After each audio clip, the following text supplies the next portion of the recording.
Hey guys, Tbull here. Today we're going to be taking a look at the new Azur Lane commanders. We got round 3 dropping this week. If you want any deep dive looks at any of these guys, let me know in the comments if enough people really want to see one of them analyzed a bit further than what we're going to get in today, and maybe with a demonstration game to go along with it. Let me know. I'll keep an eye on that and we'll see what you guys think there. But I've taken a look at all these guys. I've played some of them. I'll explain to you which ones I have as we go along here. Montpellier, American Cruiser Commander. Interest level in this one, I would say medium. Medium to above medium, slightly above medium, kind of in that spectrum. Base trade, increase your cruiser's AA gun range. Not bad. Now, most of the American cruisers have pretty good AA. So giving that a bit of a boost, not bad. Of course, you can use that on any cruiser in the game as an inspiration. So decent. We haven't yet seen such a proliferation of carriers to the point where they're all over the place in every single game. But as more and more of them come along, traits like this will increase. And if they keep doing stealth buffs to the carriers like we saw with this update where they dramatically reduce the regeneration time, well, then more and more carriers will eventually creep into the game here. What's going on here besides this base trait? Well, here it is down here. Slot 3, all-out assault. Increase cruiser main battery shell grouping and incoming fire dispersion. Increase incoming damage to your cruiser. So it's kind of a similar philosophy as the Azur Lane Atago, where we're increasing the damage that we take anytime we're getting hit by something. But offensively, hopefully we're, doing more increased offensive output to make up for that damage. That's the theory of these risk-reward type of builds. Here, grouping, very good, of course. And we're going to combine that with Norm Scott on this particular build. And down here in slot 4, we have more grouping, dispersion, accuracy perks. So hyper accurate. And then incoming fire dispersion, which if you run the Norm Scott like I do in the light cruisers, slot 3, I got a similar perk. We can take a look at it quick here. This is actually Norm Scott, but here, incoming fire dispersion 4.5%, but we also get an early warning indicator when we're getting targeted. Very valuable in a type of a ship like the light cruisers where if you get hit, you're not going to survive very long. So we lose the kind of indication when we're getting targeted, but we got, hyper dispersion build, 10% maxed. Pair that with Norm Scott. Pair that with your concealment mod slot 3. Pair that with your ship's camo. All of a sudden, we're very, very hard to hit when we got this type of build. So Montpellier, kind of a hybrid take on Scott. Basically, we're losing the indicator, but we're increasing the accuracy, incoming dispersion dramatically, and we're taking a little bit more damage. So this one, I'd say I'll jump it up. It's closer to high interest of this one. I played a few games with this commander so far, and I've actually really quite liked it a bit. And this is probably my second most interesting commander out of this batch. So that one I like quite a bit. Moving into the Japanese, I'm not as crazed about these. We'll go first into the Shikaku one. Now this is a carrier commander, and it's just not going to send a thrill up my leg anyways, because I just don't play enough carriers to particularly get that jazzed up about it. Increased carrier speed, not bad. Okay, now if you just hit reverse at the start of the game and then drop your, that's all the movement you're going to do. You're going to wind up at the back line sooner or later anyways. You'd probably rather go more slowly because you'll, the further you get from the action, the longer it takes you to get those strikes in range of your opponents. So having a faster speed would actually probably hurt you if that's your strategy. But if you're moving around trying to react to your team's position and the red team's position, then of course, faster carry speed, good. Okay, now I was looking at the build here and comparing it to this Iona character, who you can see reduce aircraft recovery time. I think that's probably the best carrier inspiration we currently have. This was an Arpeggio of Steel commander, not currently available, of course. But comparing the right side build over here, I actually think the Shikaku one looks a little bit better for the Japanese. This one was more HE bomb focused. This one's more torpedo bomb focused. So you know, if you're really into the carriers and especially the Japanese carriers, then I think this is a pretty decent commander. Value goes way up if you don't have this particular one, because I don't think Yamaguchi is particularly thrilling for me personally. So again, if you like carrier player, or if you're a carrier player, you like to play them, and you need an edge in the Japanese, well, this could be an interesting one. So I would rate this one kind of average interest for me personally. Probably dinged a little bit just due to my lack of you know, interest in the carriers. Azuma here for me. This one has elements that are interesting, but by and large, I would rate this one the least interesting commander of the bunch. Okay, increased cruisers, maximum speed, and incoming shell dispersion. Okay, fine, not bad. Two good things, of course. But cruiser speed maxed on von Hipper, the German, or not von Hipper, von Mueller, the German cruiser commander that has cruiser speed enhancement. That maxes at 5. Of course, you can see here this maxes at 4% boost. And then incoming fire dispersion, this maxes at 2. Vian, the British destroyer commander who also has an incoming fire dispersion perk, that maxes at 4. So we actually get half of Vian, but less than half of von Mueller. Now you get a little bit of both in one perk, and that could be a decent inspiration. I wouldn't rule that out, but generally I like to lean in hard on the things we're really trying to enhance rather than just boosting a little bit here, a little bit here. That's my own personal approach. The build over here, interesting to a point.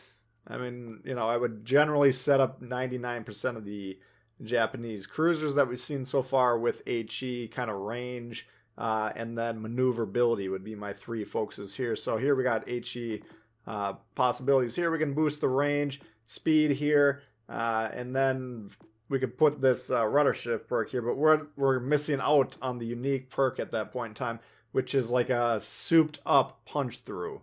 Okay, punch through normally is in slot 3, enhances AP shell damage, enhances AP shell penetration, which basically makes AP pen perks make the shells more effective at range, is basically how those work. They're not going to increase the level of armor you can penetrate. We have yet to see anything that dramatic, but they maintain the shell's effectiveness the further the shells travel because AP pen drops off at range. Okay, so here's just a souped up version of it. Maxed, we got, looks like 15% AP shell damage, whereas here would be, I think 10 or 11, I guess 10. I don't want to spend too much time flipping back and forth between the commanders. Penetration, 10% here, and looks like probably, once again, 7%, give or take. That would be my guess there if it's an even progression. So we're getting better values over here, but then the grouping, 5% hit. Now, the Japanese cruisers in general are usually pretty accurate, except for the namesake. Azuma comes to mind as one that's quite a bit less accurate. But you can play around with the grouping a little bit, and you can even compensate with that by maybe putting Norm Scott over here if you really want to just cancel the penalty out. That's fine. The problem I have with this build here is most of the Japanese cruisers AP, you know, on the effectiveness scale is on the lower end. Okay, this is not like the German AP, American AP, Brits, where, you know, some of the Russians were. These are very, very dangerous shells. Normally, unless you're very close range against fully broadside cruisers, the AP is really not worth loading almost ever. Okay, so whether these are extreme enough values to warrant using AP more often, perhaps, but then we're really detracting from the main draw of the Japanese cruisers, which is the hyper-effective HE shells. Hard-hitting, good fire-starting chances, all those things. So for me and my approach to the Japanese cruisers, I'm not digging the Azuma. Now, some of you guys, you know, Azuma gets requested quite a bit on my stream. I always tend to curiously miss those comments requesting them when I'm reading through chat. I just never happen to see those ones for some reason or another. But I do get the feeling that it's being requested quite a bit. And a lot of those guys are saying, well, you don't get Azuma. You just only load AP in that ship. And then maybe this build would be tailor-made for the Azuma if we went line by line through it and really thought about that ship's strengths and then put this into there, fine. So if you're a hardcore Azuma fan and you're looking at this build saying, all right, that's exactly what Azuma needs to become elite, then maybe this one has value for you. But me, as more of a wholesale run-of-the-mill Japanese cruiser commander, which I definitely prefer those over Azuma. This build just is kind of missing the point. Okay, so for me personally, I'm not planning on investing any resources into Azuma at this time. Yukikaze here. Now, this is another gunboat commander, and currently we have this guy here, Karina, who's got a fine build. You know, it's kind of run-of-the-mill base trade, not that interesting over here. So what's the base trade here? Well, increase destroyer average AA damage per second. Now, that could be a decent inspiration. But if we're going to try and run this on like all the Japanese destroyers, well, that would be kind of a waste because most of them have very poor AA, barring like Shimakaze, the Akizuki, which would be the only gunboat that we currently have for these guys, and maybe 2 or 3 other ones. Okay, so not that great, but you could consider putting it on other lines as an inspiration if the carriers become a menace. Here we have a relatively standard gunboat build. I think these 3 lines here are the same as my Karina. Over here, we have an interesting one. Now, this one was kind of poorly worded on the blog when we were trying to figure out what it was. And the description actually is even more poorly worded. A lawyer would look at this and say this is ambiguous or capable of multiple meanings. Increase incoming shell dispersion, comma, as well as concealment rating, comma, while shooting from inside a smokescreen. But what you always want to do with these perks is read the ones where the actual changes are being listed. Those will be much more accurate. So here we have incoming fire dispersion. Doesn't mention anything about ship class or anything. Certainly doesn't mention anything about being in the smokescreen. So that's a permanent boost. Incoming fire dispersion, 2%, 3%, max is at 4. And then the detectability while firing the main guns from inside a smokescreen, aka, there's a smoke fire penalty. Okay, so for destroyers, it's very low. For battleships, it's very high. If I'm in a battleship, I'm in the smoke, I shoot, it's basically like the smoke isn't there. It's going to provide a small concealment bonus, but not much because we have a high detectability penalty. And this one actually applies to ships if you wanted to get creative and try and apply that to a class not, other than destroyers. That's up to you. But if we're just looking this as a destroyer build, well, the destroyers have very low smoke fire penalties anyways. In fact, very negligible in most cases. So whether or not that's that valuable, I don't know. The dispersion's always nice. But, is it... I guess we don't have it over here as Karina as an option. So, you can make a case for that.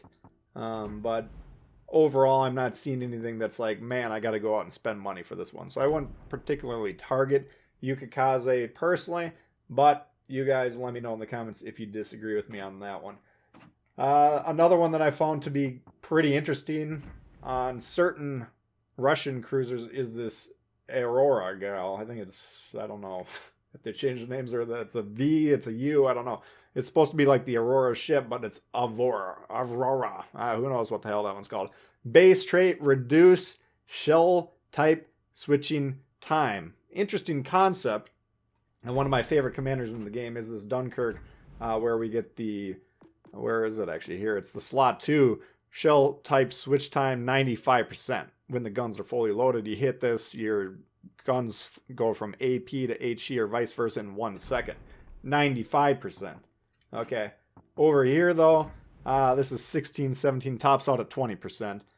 So that's not a huge dramatic difference. For a battleship reload, we're talking about 5, 6 seconds, something along those lines. Cruisers, less than that even. Okay, but my philosophy on shell switching in all instances, except for running that French Dunkirk commander, is discharge your load all over your opponent and then switch the shell after that. Because if let's say we're getting close to being fully reloaded, we are fully reloaded, okay, but we want to change what shell we have. If we don't fire that shell, that's a negative, basically, damage per minute. It's a hit, okay? It's basically going to be a flat line when you should be spiking every time your guns reload. Ideally, you want to be shooting. Okay, so here we're actually doubling the time that it takes to reload if we do that. Now here we're saving 20%, but it's still an 80% reduction to that cycle of the damage output of the ship. So I don't think that's very valuable in any instances. Okay, cruisers should be able to reload it quick enough where fire the shot. Hopefully you get some damage and now you're already quickly reloading. Destroyers, they certainly reload quick enough that this isn't effective. And battleships going from 30 seconds to 26 seconds to switch the shells when fully reloaded, not worth it. So I don't find that valuable at all. There's room for disagreement. It'll be nice in certain situations when you happen to switch the shell for whatever reason, but other than that, it's largely ineffective. Here we got fire start, EOP, grouping, dispersion, and this of course is set up for long range, and we're going to be using this on Kutuzov, Chapayev, Shores, these long range HE spamming type cruisers where we're not really factoring in the AP at all. Yeah, we do get an enhancement of the AP shell damage here, fine. If we wind up close range to a cruiser broadside, we'll go ahead and take the shot. But the HE damage goes way up 7%, 10%. Now we get a bit of a hit to the grouping, of course, but I'm just straight up countering that with Norm Scott, which normally I don't like to do that. I don't like to waste inspiration or a perk countering something else. But in this case, we're basically taking a no hit here. We have hyper accuracy, and then we will boost the range anyways, which we already have good range on those ships. So I played a couple games with this in the Kutuzov, and I was liking it. Okay, it felt pretty good. So that one, if you're into that particular brand, the long-range backline cannon type of Russian cruisers, potentially you're going to have fun looking at this one. But the main one that I think most people are interested in, Littorio. Now, why is that? Well, currently we got Pablo over here, but he's a heal survivability commander, maybe secondary, if we're going to put secondary builds potentially, but no accuracy. Okay, so everyone's like, well, where's the accuracy commander now? We got the full line of Italian battleships, not in the game outside of the paywall. Okay, so I'm hoping personally that they do a historic free-to-play accuracy commander, hopefully when the full line is released, aka in 4 weeks, when the tier 7 is released and all of them come out of early access. If that's not the case, that's foolish, and it's just kind of a blunder when it comes to the line. Once again, just kind of downgrading the value of the Italians overall. But if they do that, basically what they're doing, they need to tell the people now, everyone now, okay? Because right now what they're doing is they're dangling the fruit. If you want the accuracy commander, pony up the cash. And I have no idea how much cash this is. You guys do know. I get them for free. You pay the money. Okay, so it's kind of a scam, if you want to call it that, or it's kind of a horseshit enticement, I guess is more along the lines of how I would put it, to dangle this here, but then to not be not fully disclose, okay, if you want to wait 4 weeks, then you'll get the accuracy commander for free. Sure, this one may or may not have a better, more appealing build. We'll look at the build in a second. Maybe, maybe not. Okay, but tell us, is there going to be an accuracy commander or not for free? If not, why not? Explain yourself. Don't do this. This is foolish, and this is just going to... It's not a good development for the game, okay? To have essential builds that are available for every single nation except for the Italians. Because why? There's no reason. So I don't like this at all. Clearly, I'm sure nobody else does. It's obviously just a money grab, and it's poorly thought out and not attractive in the least. Nevertheless, what is going on with Littorio here? I played this one twice on the Roma, and it felt pretty comfortable. Now, the Roma's a ship where sometimes you pull the trigger and you're like, okay, yeah, that worked. Sometimes you're like, was I actually locked on the target or not? I can't remember. Usually you are. It's just the dispersion can get a little wild here. So essentially it's just a straight up dispersion build like I would normally use. This one, to the extent I end up using this commander, which I probably will on at least some ships, I'll have to see, because I feel like the speed might be more attractive on the higher tiers, but this has a negative penalty there. Increases the damage. Enticing, yes, but if the speed is a hallmark of some of those ships that I want to use this on, then maybe we'll just move it over here. But of course you got dispersion here. You could go here, but if you're playing these accuracy commanders, my recommendation at this point in time, get this flammable cannoneer off of every single ship. The 13% chance to catch fire. Those are the guys on Reddit constantly saying, the HE spammers. No, you got flammable cannoneer on your build. I know you do. Take it off, and that'll solve a lot of your problems. Unique perk, Sardinian, whatever. Reduce flooding damage for your battleship and splash damage for any type. Flooding damage, my approach to that is always if you got a permanent flood that's going to be on there for a minute, you're already going down anyways. Incoming splash damage, fine. We'll see. I mean, it's not bad. I would take it over either of these. We could maybe want to boost the range on the Romans or the Italian battleships because they're tend to be a little bit short on the range anyways. So you can make a case for this, but this isn't a bad perk. It's just not necessarily that enticing. And of course, we would use fight fire with fire because we don't want to hold our teammate's hand.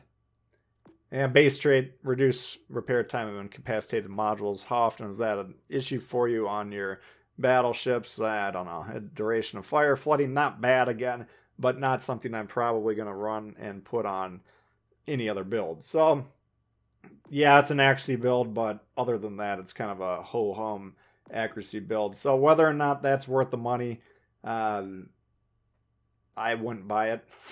If I didn't get it for free, sure, it'll be nice, and it's easy for me to say because I have it. But Pablo, great reload. You can use this on other builds potentially, and you get the heals, of course. Accuracy is what it is. You just got to soldier through it. But I think there's enough disparity between the two, the ships of the lines and including the premiums, that we're probably going to want multiple battleship commanders, which is a shame that they're not already in the game, but they need to be next update. Everybody should be basically, that's a good way to go to Reddit. Go on Reddit and demand that we get a historical accuracy commander. Everybody do that. Okay, don't worry about the too many destroyers in the match. That's not an issue. But this kind of stuff does need to be addressed and need to be countered by the community. So that would be my advice on that. And that's my rundown on all those commanders. Hopefully it gives you a good insight on the ones that I think will be useful and gives you a little bit of insight on whether or not those are going to work for you. So if you did enjoy this video, please hit the thumbs up. New to the channel, consider subscribing. We've got lots of World of Warships coming all the time. Questions, comments, leave below. Love to hear from you guys, and we'll see y'all later. Peace.